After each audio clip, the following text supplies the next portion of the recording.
ದೆಹಲಿಯ ಅಂಗಳದಲ್ಲಿ ಸಂಪುಟದ ಹೈ ವೋಲ್ಟೇಜ್ ಸಭೆ ನಡೀತಾ ಇರುವಂಥದ್ದು. ಇವತ್ತು ಹೈಕಮಾಂಡ್ ಜೊತೆಯಲ್ಲಿ ನೂತನ ಸಚಿವರ ಆಯ್ಕೆಯ ಬಗ್ಗೆ ಚರ್ಚೆ ನಡೆಯುತ್ತೆ. ರಾತ್ರಿ 8 ಗಂಟೆಗೆ ಲೋಕಸಭೆಯ ವಿಪಕ್ಷ ನಾಯಕರಾಗಿರುವಂತಹ ರಾಹುಲ್ ಗಾಂಧಿ ಅವರ ಜೊತೆಯಲ್ಲಿ ಮಹತ್ವದ ಚರ್ಚೆ ಸಂಪುಟ ವಿಸ್ತರಣೆಗೆ ಸಂಬಂಧಪಟ್ಟಂತೆ ದೆಹಲಿಯಲ್ಲಿ ನಡೆಯುತ್ತೆ. ಈಗಾಗಲೇ ದೆಹಲಿ ಅಂಗಳ ತಲುಪಿದೆ. ನಿನ್ನೆಯೇ ಮಾಜಿ ಸಿಎಂ, ಕೆಪಿಸಿಸಿ ಅಧ್ಯಕ್ಷರು ಎಲ್ಲರೂ ಕೂಡ ದೆಹಲಿಯನ್ನು ತಲುಪಿರುವಂಥದ್ದು. ಸಚಿವಾಕಾಂಕ್ಷಿಗಳು ಕೂಡ ಇದ್ದಾರೆ. ಇನ್ನು ಚರ್ಚೆಗೂ ಮುನ್ನ ರಾಜ್ಯ ನಾಯಕರಿಂದ ಪ್ರತ್ಯೇಕ ಪಟ್ಟಿಗಳನ್ನು ಸಿದ್ಧಪಡಿಸಿಕೊಳ್ಳಲಾಗಿದೆ. ಒಂದು ಮುಖ್ಯಮಂತ್ರಿ ಡಿ ಕೆ ಶಿವಕುಮಾರ್ ಅವರದ್ದು, ಇನ್ನೊಂದು ಮಾಜಿ ಮುಖ್ಯಮಂತ್ರಿ ಸಿದ್ದರಾಮಯ್ಯನವರದ್ದು, ಮೂರನೆಯದ್ದು ಕೆಪಿಸಿಸಿ ಅಧ್ಯಕ್ಷರಾಗಿರುವಂತಹ ಬಿ ಕೆ ಹರಿಪ್ರಸಾದ್ ಅವರದ್ದು. ಇದರ ನಡುವೆ 4ನೇ ಪಟ್ಟಿಯನ್ನು ಕರ್ನಾಟಕದ ಉಸ್ತುವಾರಿ ಆಗಿರುವ ಸುರ್ಜೇವಾಲಾ, ಹಾಗೆ 5ನೇ ಪಟ್ಟಿಯನ್ನು ಎಐಸಿಸಿ ಅಧ್ಯಕ್ಷರಾಗಿರುವ ಮಲ್ಲಿಕಾರ್ಜುನ ಖರ್ಗೆ ಅವರು ರೆಡಿ ಮಾಡಿದ್ದಾರೆ. ಒಟ್ಟು 5 ಜನರ ಪಟ್ಟಿಗಳಿದ್ದಾವೆ. ಆ 5 ಪಟ್ಟಿಯ ಬಗ್ಗೆ ಚರ್ಚೆ ನಡೆಸಿ ಅದಾದ ಮೇಲೆ ಡಿ ಕೆ ಶಿವಕುಮಾರ್ ಅವರ ಸಚಿವ ಸಂಪುಟವನ್ನು ಸೇರುವಂತಹ ಹೊಸ ಸಚಿವರು ಯಾರು ಅನ್ನೋದರ ಬಗ್ಗೆ ಆ ಲಿಸ್ಟನ್ನು ಫೈನಲ್ ಮಾಡಲಾಗತ್ತೆ. ಒಬ್ಬೊಬ್ಬರ ಪಟ್ಟಿಯಲ್ಲೂ ಒಂದೊಂದಷ್ಟು ಜನರ ಹೆಸರುಗಳು ಇರುವಂಥದ್ದು. ನಮ್ಮ ಪ್ರತಿನಿಧಿ ಮಂಜುನಾಥ್ ಲೈವ್ನಲ್ಲಿ ಜಾಯಿನ್ ಆಗಿದ್ದಾರೆ. ಮಂಜುನಾಥ್, 5 ಪ್ರತ್ಯೇಕ ಪಟ್ಟಿಗಳು, 5 ಪಟ್ಟಿಗಳಲ್ಲಿ ಕನಿಷ್ಠ 10 ಹೆಸರನ್ನು ಇಟ್ಕೊಂಡ್ರು ಕೂಡ 50 ಜನರ ಹೆಸರು ಬರುತ್ತೆ. ಪ್ರತ್ಯೇಕ ಆಗಿದ್ರೆ ಒಂದಷ್ಟು ರಿಪಿಟೇಷನ್ಸ್ ಇದ್ರು 40 ಹೆಸರಂತರೂ ಕನ್ಫರ್ಮ್. 40ರಲ್ಲಿ 20ನ್ನ ಫೈನಲ್ ಮಾಡಬೇಕು. 20 ಜನನ್ನ ಆಯ್ಕೆ ಮಾಡ್ತಾರಾ ಅಥವಾ ಕಡಿಮೆ ಸಂಖ್ಯೆ ಏನಾರು ಆಯ್ಕೆ ಆಗೋ ಸಾಧ್ಯತೆ ಇದೆಯಾ?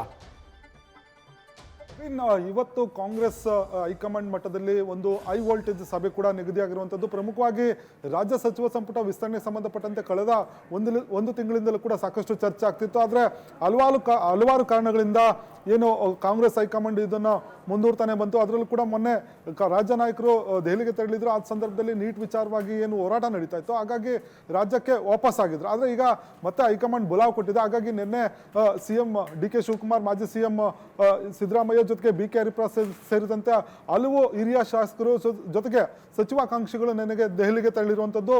ಇವತ್ತು ಸಂಜೆ ಏನು ಅಂದರೆ ರಾತ್ರಿ 8 ಗಂಟೆಗೆ ರಾಹುಲ್ ಗಾಂಧಿ ಜೊತೆಗೆ ಒಂದು ಹೈ ವೋಲ್ಟೇಜ್ ಮೀಟಿಂಗ್ ಇದೆ. ಈ ಒಂದು ಸಭೆಗೆ ಮುನ್ನ ಈ ಒಂದು ನಾಯಕರು ತಮ್ಮದೇ ಆದಂಥ ಪಟ್ಟಿಗಳನ್ನು ಸಿದ್ಧಪಡಿಸಿಕೊಂಡಿರುವಂಥದ್ದು. ಸಿಎಂ ಡಿ ಕೆ ಶಿವಕುಮಾರ್ ಅವರು ಹೊಸ ಮುಖಗಳಿಗೆ ಅವಕಾಶ ಕೊಡಬೇಕು, ಜೊತೆಗೆ ಪ್ರಾಂತೀಯವಾರು ಅವಕಾಶಗಳನ್ನು ಕೊಡಬೇಕು ನಿಟ್ಟಿನಲ್ಲಿ ಒಂದು ಪಟ್ಟಿಯನ್ನು ರೆಡಿ ಮಾಡ್ಕೊಂಡಿದ್ರೆ, ಇನ್ನೊಂದು ಕಡೆ ಮಾಜಿ ಸಿಎಂ ಸಿದ್ದರಾಮಯ್ಯ ಅವರು ಕೂಡ ತಮ್ಮದೇ ಆದಂಥ ಒಂದು ಪಟ್ಟಿಯನ್ನು ಇಟ್ಕೊಂಡಿರುವಂಥದ್ದು. ಜೊತೆಗೆ ಹಿರಿಯರಿಗೂ ಜೊತೆಗೆ ಹೊಸ ಒಂದು ಮುಖಗಳಿಗೂ ಕೂಡ ಅವಕಾಶ ಕೊಡೋ ನಿಟ್ಟಿನಲ್ಲಿ ಒಂದು ಪಟ್ಟಿಯನ್ನು ಸಿದ್ಧಪಡಿಸ್ಕೊಂಡಿದ್ದಾರೆ. ಇನ್ನು ಬಿ ಕೆ ಹರಿಪ್ರಸಾದ್ ಅವರು ಕೂಡ ಇಬ್ಬರ ಹೆಸರನ್ನು ಇಟ್ಕೊಂಡಿದ್ರೆ, ಎಐಸಿಸಿ ಅಧ್ಯಕ್ಷರಾಗಿರುವಂಥ ಮಲ್ಲಿಕಾರ್ಜುನ್ ಖರ್ಗೆ ಅವರು ಕೂಡ ತಮ್ಮದೇ ಆದಂಥ ಒಂದು ಪಟ್ಟಿಯನ್ನು ಇಟ್ಕೊಂಡಿದ್ದಾರೆ. ಹೈಕಮಾಂಡ್ ಪಟ್ಟಿ ಅನ್ನೋ ಒಂದು ಲೆಕ್ಕಾಚಾರದಲ್ಲಿ ಮಲ್ಲಿಕಾರ್ಜುನ್ ಖರ್ಗೆ ಅವರು ಕೂಡ ಇರುವಂಥದ್ದು. ಇನ್ನು ರಾಜ್ಯ ಉಸ್ತುವಾರಿ ಆಗಿರುವಂಥ ಸುರ್ಜೇವಾಲಾ ಅವರು ಕೂಡ ಇಬ್ಬರು ಶಾಸಕರ ಒಂದು ಹೆಸರನ್ನ ಪಟ್ಟಿಯನ್ನು ಹೈಕಮಾಂಡ್ ಮುಂದೆ ಇಟ್ಟಿರುವಂಥದ್ದು. ಯಾಕಂದರೆ ಇವರು ಸಚಿವ ಸಂಪುಟ ಸೇರಬೇಕು ಅನ್ನೋ ನಿಟ್ಟಿನಲ್ಲಿ ಅವರು ಕೂಡ ಒತ್ತಡ ಇರುವಂಥ ತಂತ್ರವನ್ನು ಕೂಡ ಮಾಡ್ತಾ ಇರುವಂಥದ್ದು. ಅದರಲ್ಲೂ ಕೂಡ ಮಾಜಿ ಸಿಎಂ ಏನು ಸಿದ್ದರಾಮಯ್ಯ ಅವರ ಪಟ್ಟಿಯಲ್ಲಿ ಮಧು ಬಂಗಾರಪ್ಪ, ಎಚ್ ಸಿ ಮಹದೇವಪ್ಪ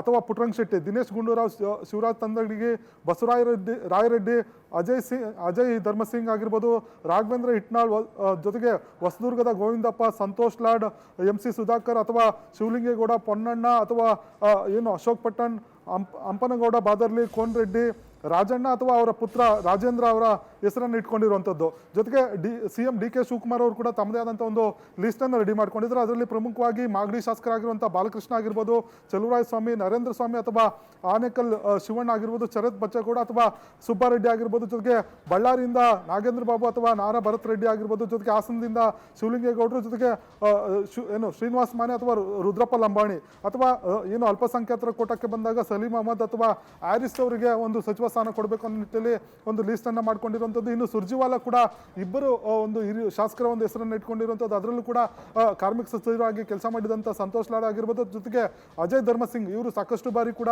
ಟ್ರೈಯನ್ನು ಮಾಡ್ತಾ ಇದ್ದಾರೆ ಸಚಿವರಾಗಬೇಕು ಅನ್ನೋ ನಿಟ್ಟಿನಲ್ಲಿ. ಹಾಗಾಗಿ ಅವ್ರಿಗೂ ಕೂಡ ಒಂದು ಅವಕಾಶ ಮಾಡಿಕೊಡ್ಬೇಕು ಅನ್ನೋ ನಿಟ್ಟಿನಲ್ಲಿ ಸುರ್ಜೇವಾಲಾ ಕೂಡ ಹೈಕಮಾಂಡ್ ಮುಂದೆ ತಮ್ಮ ಒಂದು ಪಟ್ಟಿಯನ್ನು ಕೂಡ ಇಟ್ಟಿರುವಂಥದ್ದು. ಇನ್ನು ಎಐಸಿಸಿ ಅಧ್ಯಕ್ಷರಾಗಿರುವಂಥ ಮಲ್ಲಿಕಾರ್ಜುನ್ ಖರ್ಗೆ ಅವರು ಕೂಡ ತಮ್ಮದೇ ಆದಂಥ ಒಂದು 4 ಜನರ ಒಂದು ಶಾಸಕರ ಒಂದು ಪಟ್ಟಿಯನ್ನು ಇಟ್ಕೊಂಡಿದ್ದಾರೆ. ಅದರಲ್ಲೂ ಕೂಡ ಮಹಿಳಾ ಕೋಟಾದಲ್ಲಿ ಜೊತೆಗೆ ಅಲ್ಪಸಂಖ್ಯಾತ ಕೋಟಾ ಅಡಿ ಕನಿಜಾ ಫಾತಿಮಾ ಅವರನ್ನ, ಜೊತೆಗೆ ವಸಂತ್ ಕುಮಾರ್, ಶರತ್ ಬಚ್ಚೇಗೌಡ, ಹಂಪನಗೌಡ ಈ ಒಂದು 4 ಹೆಸರನ್ನ ಇಟ್ಕೊಂಡಿದ್ದಾರೆ. ಇನ್ನೊಂದು ಕಡೆ KPCC ಅಧ್ಯಕ್ಷರಾಗಿರುವಂಥ BK ಹರಿಪ್ರಸಾದ್ ಅವರು ಕೂಡ ಒಂದು 2 ಶಾಸಕರ ಹೆಸರನ್ನ ಪಟ್ಟಿಯನ್ನು ಕೊಟ್ಟಿದ್ದಾರೆ ಅನ್ನೋ ಒಂದು ಮಾಹಿತಿ ಕೂಡ ಲಭ್ಯ ಆಗಿರುವಂಥದ್ದು. ಅದರಲ್ಲೂ ಕೂಡ ಮಾಜಿ ಸಚಿವರಾಗಿರುವಂಥ ಮಾಂಕಾಳ್ ವೈದ್ಯ ಜೊತೆಗೆ ಹೊಸ ಮುಖವಾಗಿ ಗವಿಯಪ್ಪ ಅವರಿಗೆ ಅವಕಾಶ ಮಾಡಿಕೊಡ್ಬೇಕು ಅನ್ನೋ ನಿಟ್ಟಿನಲ್ಲಿ ಈ ಒಂದು ಪಟ್ಟಿಗಳನ್ನು ಈಗಾಗಲೇ ಹೈಕಮಾಂಡ್ ಮುಂದೆ ಇಡೋದಕ್ಕೆ ತೀರ್ಮಾನವನ್ನು ತೆಗೆದುಕೊಂಡಿದ್ದಾರೆ. ಇವತ್ತು ಸಂಜೆ ನಡೆಯುವಂಥ ಒಂದು ಸಭೆಯಲ್ಲಿ ಈ ಎಲ್ಲ ಒಂದು ಪಟ್ಟಿಗಳನ್ನು ಹೈಕಮಾಂಡ್ ನಾಯಕರು ವಿಮರ್ಶೆ ಮಾಡ್ತಾರೆ. ಜೊತೆಗೆ ಜಿಲ್ಲಾವಾರು, ಜಾತಿವಾರು, ಜೊತೆಗೆ ಹೊಸ ಮುಖಗಳಿಗೆ ಅವಕಾಶ ಕೊಡಬೇಕು ಅನ್ನೋ ನಿಟ್ಟಿನಲ್ಲಿ ಒಂದು ತೀರ್ಮಾನವನ್ನು ತೆಗೆದುಕೊಳ್ತಾರೆ. ಅದ್ರ ಜೊತೆಗೆ 20 ಏನು ಸಚಿವರಿದ್ದರೂ ಕೂಡ, ಸಚಿವ ಸ್ಥಾನ ಇದ್ದರೂ ಕೂಡ ಅಲ್ಲಿ ಆಕಾಂಕ್ಷಿಗಳ ಪಟ್ಟಿ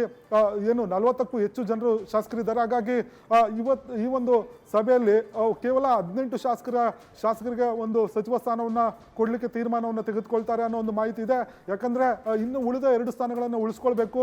ಒಂದು ವೇಳೆ ಅಸಮಾಧಾನ ಸ್ಫೋಟಗೊಂಡ್ರೆ ಆ ಒಂದು 2 ಸ್ಥಾನಗಳಲ್ಲಿ ಯಾರಾದರೂ ಹಿರಿಯ ಶಾಸಕರ ಜೊತೆಗೆ ಹೆಚ್ಚು ಯಾರು ಅಸಮಾಧಾನವನ್ನು ವ್ಯಕ್ತಪಡಿಸ್ತಾರೆ ಅದಕ್ಕೆ ಯಾರಿಗೆ ಅವಕಾಶ ಮಾಡಿಕೊಡ್ಬೇಕು ಅನ್ನೋ ನಿಟ್ಟಿನಲ್ಲಿ ಏನಾದರೂ ಗೊಂದಲಗಳಾದರೆ ಆ ಒಂದು 2 ಸ್ಥಾನಗಳನ್ನು ಉಳಿಸ್ಕೊಂಡು ನಂತರ ಮುಂಬರುವ ದಿನಗಳಲ್ಲಿ ಆ ಒಂದು 2 ಸ್ಥಾನಗಳನ್ನು ತುಂಬಬೇಕು ಅನ್ನೋ ಲೆಕ್ಕಾಚಾರದಲ್ಲಿ ಕಾಂಗ್ರೆಸ್ ಹೈಕಮಾಂಡ್ ಕೂಡ ಇರುವಂಥದ್ದು. Naveen, thank you Manjunath. News First ನಿರ್ಭೀತಿಯಿಂದ ನಿಮ್ಮ ಪರವಾಗಿ.